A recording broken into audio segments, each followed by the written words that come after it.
Les tengo una pregunta. ¿Es posible sumar infinitos números y que dé algo finito? Pues a veces sí. Al principio quizás te puede parecer algo extraño que ocurra esto, sobre todo si no lo has visto, pero realmente es algo común en matemáticas. Son las llamadas series infinitas. Pero deberíamos precisar bien qué es lo que entendemos por sumar infinitos términos. A priori no es algo que tengamos definido, pero antes de ver esto, agarremos un poco más de intuición de cómo la suma de infinitos términos de una sucesión puede ser un número finito. Veamos este ejemplo geométrico. Consideremos un cuadrado de área 1 y dividámoslo en 4 partes iguales. Hagamos lo mismo en el cuadrado de la esquina inferior y así infinitamente. Seleccionamos los cuadrados de la diagonal y nos preguntamos ¿cuánto da la suma de las áreas de los cuadrados seleccionados? Si notamos por S a esta suma y a sub n al área del enésimo cuadrado, veremos que S es igual a la suma de todos estos términos. S es la serie formada por la sucesión a sub n. Observamos que esta suma es una parte del área cuadrado grande. Luego esta suma, aunque de infinitos términos, nos da algo finito. De hecho, tenemos que S es menor o igual a 1. Procedemos de forma intuitiva. Nos damos cuenta que en el primer paso seleccionamos un cuadrado de la diagonal y no dejamos dos cuadrados de la diagonal opuesta que son iguales. Hacemos exactamente lo mismo en el siguiente paso, seleccionando un cuadrado de la diagonal que es igual a los respectivos cuadrados que nos dejamos y continuamos esto indefinidamente. Nos damos cuenta que estamos dividiendo el cuadrado original en 3 partes iguales, por lo que deducimos que la suma S es un tercio. Ahora bien, ¿cómo podríamos ver esto de forma analítica y a su vez generalizarlo para otros casos? La primera parte de este camino es definir una sucesión. Bien, una sucesión de números reales es simplemente una función que asocia un número natural n, un número real a de n. Los naturales tienen propiedades bien características. Por ejemplo, cualquier subconjunto que no esté vacío tiene un elemento mínimo, esto es, un elemento que es el más chico de todos. De forma que podemos establecer un primer término de la sucesión. Además, como los naturales son conjuntos discretos, podemos pensar a la propia sucesión como una lista ordenada de números. De esta forma, el concepto de sucesión coincide con la idea intuitiva que tenemos de una secuencia de números. Luego, es costumbre la notación a sub n para referirnos la imagen de n por a y notar a la sucesión a de esta forma. Podría darse el caso para una sucesión determinada que a medida que tomamos un n más grande, los términos a sub n se acumulan cerca de un número que llamaremos alfa. Si este es tal caso, decimos que la sucesión converge a alfa, y lo notamos de esta forma, que se lee que a sub n tiende a alfa cuando n tiende a infinito. Para los que les gustan los detalles, acá les dejo la definición formal. Que lo que quiere decir es que dado cualquier entorno de centro alfa y radio epsilon, sin importar lo chico que sea, tenemos un término a sub n grande, tal que a partir de ahí todos los términos siguientes caen dentro de este entorno. Como ejemplo, consideremos la sucesión 1 sobre n.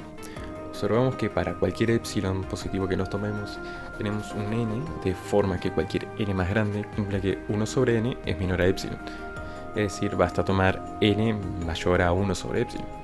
Por eso 1 sobre n tiende a 0 cuando n crece indefinidamente. Muy bien, volviendo a las series, si consideramos una sucesión a sub n y creamos una nueva sucesión que le llamamos s sub m, que sea la suma hasta el término mésimo de la sucesión anterior, entonces esta nueva sucesión es lo que llamamos una serie infinita. Si existe el límite de la serie, decimos que la serie converge y llamamos suma al valor del límite. Usamos esta notación tanto para la serie como a su suma. Ahora que definimos con precisión lo que entendemos por una suma infinita, volvamos al problema inicial. Nuestra intuición nos había dicho que la serie converge, y de hecho es un tercio, pero vamos a calcular su valor no solo para este ejemplo particular, sino para cualquier serie de este tipo, que por cierto se llaman series geométricas. Tenemos que los lados del cuadrado grande miden 1, la siguiente subdivisión nos produce un cuadrado de la mitad de longitud, y continuamos así. Por lo que los lados del enésimo cuadrado miden 1 medio a la n, que es lo mismo que 1 sobre 2 a la n. Luego, las áreas de estos cuadrados, que le habíamos llamado a sub n, es este mismo número al cuadrado, es decir, 1 sobre 4 a la n. Por lo tanto, la suma s es igual a la serie, empezando desde n igual 1, de 1 sobre 4 a la n. La forma de proceder para demostrar esto es trabajar con las sumas parciales y una vez que tengamos una expresión conveniente, aplicamos el límite a la suma. Entonces llamamos x a un cuarto y por lo tanto la serie s es la serie de x a la n.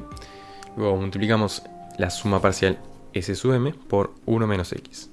Hacemos la distributiva y obtenemos esta suma, que esta suma se conoce como una telescópica. Y esto es porque si desarrollamos los términos, vemos que se nos van cancelando salvo el primero y el último. Por lo que obtenemos esto. Despejando la ecuación, dividiendo por 1 menos x, tenemos que la suma es esto. Bien, ahora sí aplicamos el límite y de modo que x a la m más 1 tiende a 0, ya que x en valor absoluto es menor a 1, tenemos que la serie es igual a x sobre 1 menos x. De hecho, todo lo que hicimos hasta ahora es válido para cualquier x que sea en valor absoluto menor a 1. Si reemplazamos x por un cuarto, nos queda que la serie es igual justamente a un tercio, que era lo que habíamos intuido antes. Probablemente a esta altura te hayas dado cuenta que para que una serie converja, es necesario que los términos de la sucesión a sub n tiendan a 0, es decir, que sean cada vez más chicos. Para ver esto, supongamos que tenemos una sucesión que converge a un número s. Si restamos las sumas parciales s sub n y s sub n menos 1, tenemos que se nos cancelan todos salvo el término a sub n, por lo que escribimos a sub n de esta forma. Si tomamos límite, como la serie converge, s sub n y s sub n menos 1 convergen a s cuando n tiene infinito, por lo que a sub n tiende a 0. Bien, que los términos sean cada vez más chicos es necesario para que la serie converja, pero no es suficiente. Y para ver esto, consideremos la sucesión 1 sobre n. Habíamos visto que tiende a 0, pero ya les digo que esta serie no converge.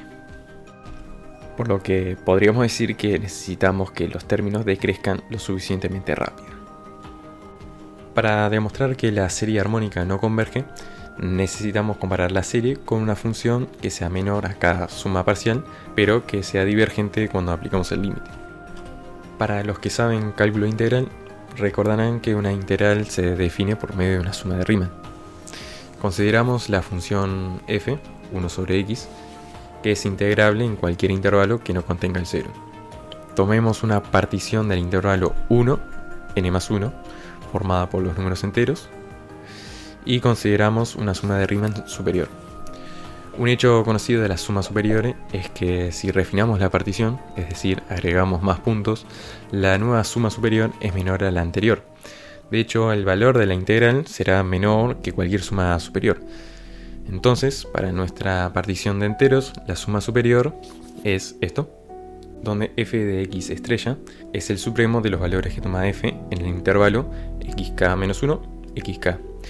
Como la partición estaba formada por números enteros, tenemos que la longitud de los unintervalos es 1, y como f es 1 sobre x, el supremo en k más 1 es 1 sobre k. Luego tenemos que la integral desde 1 hasta n más 1 de 1 sobre x es menor o igual a la suma parcial de la serie armónica. El lado izquierdo es igual al logaritmo natural de n más 1, que diverge cuando n tiende a infinito. Como bonus track, les dejo una demostración sencilla de que 0,9 periódico es igual a 1 usando lo que vimos. Pero primero debemos recordar bien lo que significa exactamente la notación decimal. Al igual que en nuestro sistema de numeración posicional en base 10, representamos cualquier entero con dígitos del 0 al 9, en donde una expresión del estilo significa esta suma, donde la posición del dígito n representa una potencia enésima de 10 multiplicada por este dígito. De igual forma, un número decimal del estilo, con a sub 0 un entero, el término después de la coma, enésimo, representa potencias enésimas negativas de 10, o lo que es lo mismo, dividir por potencias de 10. De forma que 0,9 periódico es igual a esta serie, que es 9 por la serie geométrica con x igual a un décimo. Usando la fórmula que deducimos antes, obtenemos fácilmente que es igual a 1.